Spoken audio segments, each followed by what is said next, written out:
Assalamualaikum warahmatullahi wabarakatuh. Allahumma sholli ala sayyidina Muhammad wa ala ali sayyidina Muhammad. Abu Qilabah, sahabat Nabi Muhammad sallallahu alaihi wasallam yang terakhir wafat. Salah satu seorang yang dekat dengan Nabi Muhammad sallallahu alaihi wasallam adalah Abu Qilabah. Selain 4 sahabat Nabi, yakni Abu Bakar As-Siddiq, Umar bin Khattab, Utsman bin Affan, dan Thalhah bin Ubaidillah, sosok Abu Qilabah merupakan seorang lelaki yang terakhir kali wafat. Bernama lengkap Abdullah bin Zaid al-Jarmi, sepanjang hidupnya dikenal sebagai ahli ibadah. Kisah kematiannya dituturkan oleh Abdullah bin Muhammad ketika terjadi suatu peperangan di daerah Syam.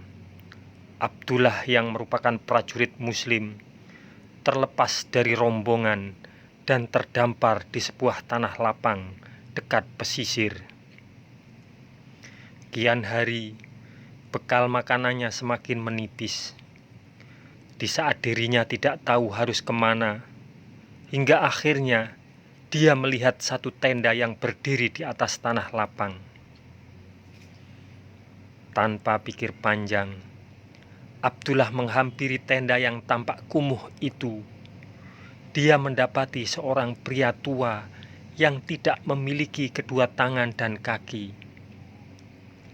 Abdullah juga menyadari bahwa pendengaran orang tersebut tidak normal, mata rabun, dan hanya lidah yang masih bisa berbicara. Sembunyi-sembunyi, Abdullah menyimak setiap kata yang keluar dari mulut orang tersebut.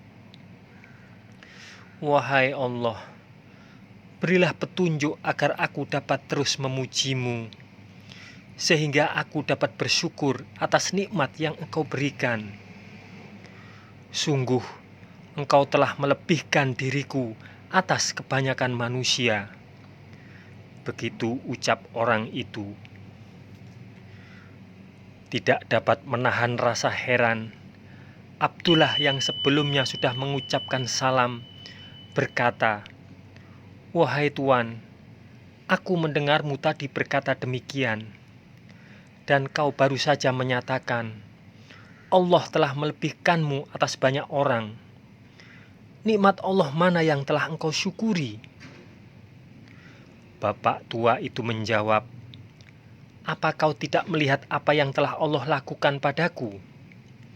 Demi Allah, seandainya ada halilintar datang menghanguskan tubuhku, atau gunung-gunung menindihku, laut menenggelamkanku, dan bumi menelan tubuhku, aku tetap bersyukur."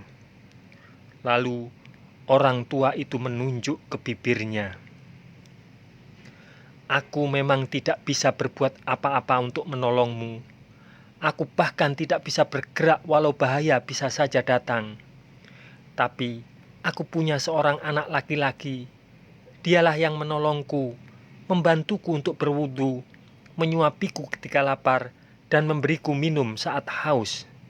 Lanjutnya, aneh apabila bahkan Abdullah tidak melihat satu orang pun dalam tenda ini.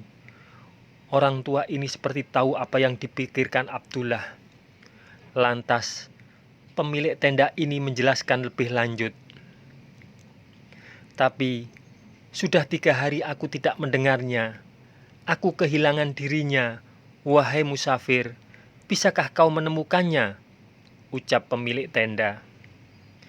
Di tengah daerah pesisir pantai yang tidak ada satupun orang, dengan baik hati Abdullah pun menolong orang tua tersebut. Ia mencari anak hilang itu. Hingga sekian lama mencari, dia melihat pemandangan yang memilukan. Anak laki-laki yang dicari sudah tak bernyawa, meninggal akibat diterkam hewan buas.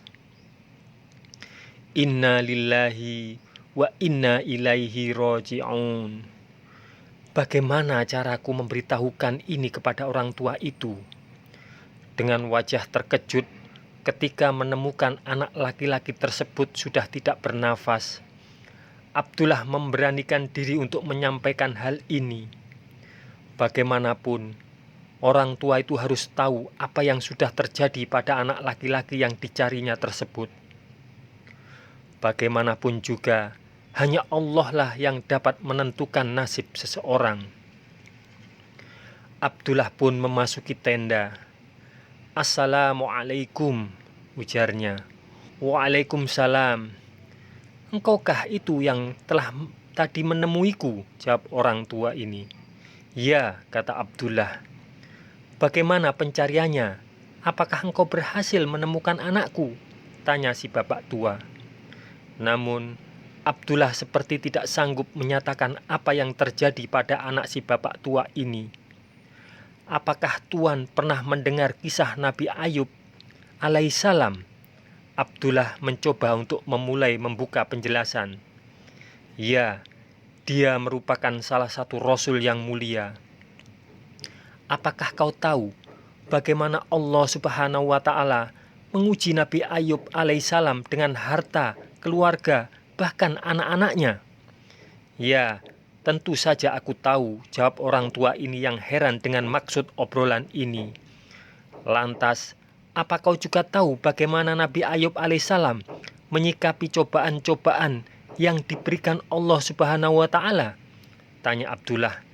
Ia selalu bersabar, bersyukur dan memuji Allah, jawab orang tua tersebut. Bahkan Nabi Ayub alaihissalam pun dijauhi sahabat-sahabatnya. Benar, ia pun tetap bersyukur kepada Allah Subhanahu wa Ta'ala. Apa maksudmu menceritakan soal Nabi Ayub alaihissalam secara tiba-tiba? Akhirnya, orang tua itu bertanya akan maksud dari perbincangan dengan tamunya. Aku telah menemukan anakmu. Namun sayang, saat kutemukan dirinya sudah tidak bernafas. Jasadnya ada di antara gundukan pasir dan diterkam kawanan binatang buas.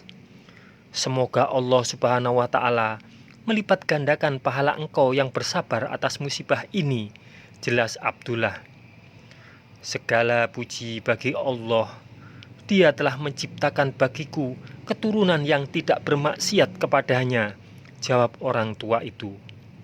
Selang beberapa waktu, orang tua sekaligus pemilik tenda tersebut meninggal dunia. Inna lillahi wa inna ilaihi roji'un. Semoga kisah ini bermanfaat untuk kita semua. Wassalamualaikum warahmatullahi wabarakatuh. Mudah-mudahan kelak kita akan mendapatkan syafaat dari Nabi besar Muhammad sallallahu alaihi wasallam. Amin. Amin. Amin ya rabbal alamin.